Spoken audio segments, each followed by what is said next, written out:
மனித உரிமைகள் தினத்தை முன்னிட்டு மனித உரிமைகள் தொடர்பில் மக்கள் மத்தியில் விழிப்புணர்வை ஏற்படுத்தும் வகையில் பல்வேறு நடவடிக்கைகள் இன்று முன்னெடுக்கப்பட்டன.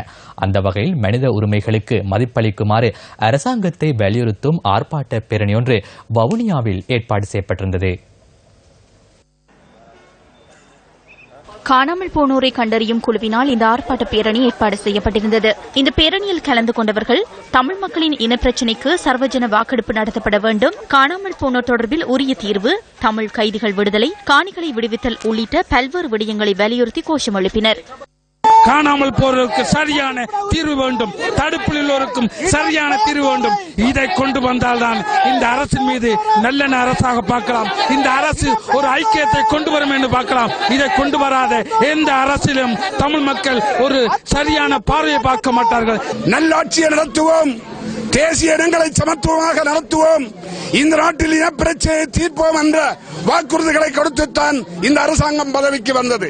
இந்த அரசாங்கத்தினால் எங்களுடைய இளைஞர்களும் வயதானவர்களும் சிறையிலே வாடிக்கொண்டிருக்கிறார்கள்.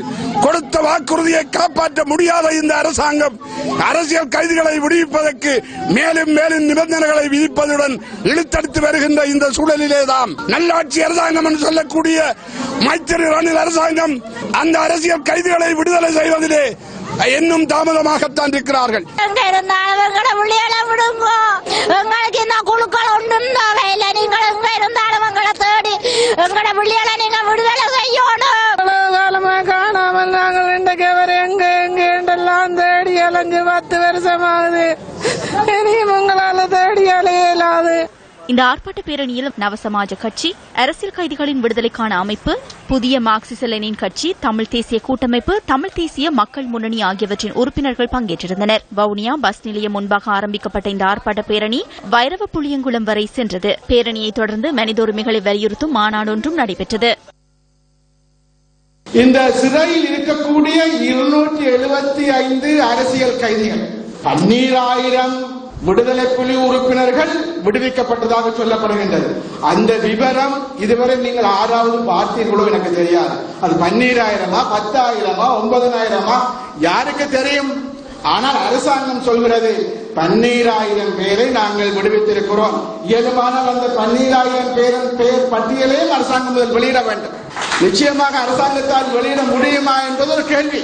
12,000 பேரில் கருணாவும் அடங்குவார், கேபியும் அடங்குவார், பிள்ளையாரும் அடங்குவார் என்றால் அதற்குள் இருக்கக்கூடிய இந்த 275 பேர் அதிலும் கூட மோசமான குற்றவாளிகள் யார் இருக்கிறார்கள்? ஆகவே நிச்சயமாக அந்த 250 பேரையும் விடுவிக்க முடியும். அது பெரிய விடயம் அல்ல. போரினால் பாதிக்கப்பட்ட மக்கள் அமைப்பு மன்னார் மாவட்டத்தில் கவனஈர்ப்பு போராட்டம் ஒன்றை இன்று ஏற்பாடு செய்திருந்தது. காணாமல் போனோருக்கான உரிய தீர்வு, தமிழ் கைதிகளின் விடுதலை, பெண்கள் மற்றும் சிறுவர்களுக்கு எதிரான உரிமை மீறல்கள், வடமாகாண மீனவர் பிரச்சினை உள்ளிட்ட காரணங்களை முன்வைத்து இந்த கவனஈர்ப்பு போராட்டம் முன்னெடுக்கப்பட்டது. இந்த பிரச்சினைகளுக்கான நிரந்தர தீர்வை விரைவில் அரசாங்கம் பெற்றுக் கொடுத்து மக்களின் வாழ்வை இயல்பு நிலைக்கு மாற்ற வேண்டும் என இதன் போது வலியுறுத்தப்பட்டது.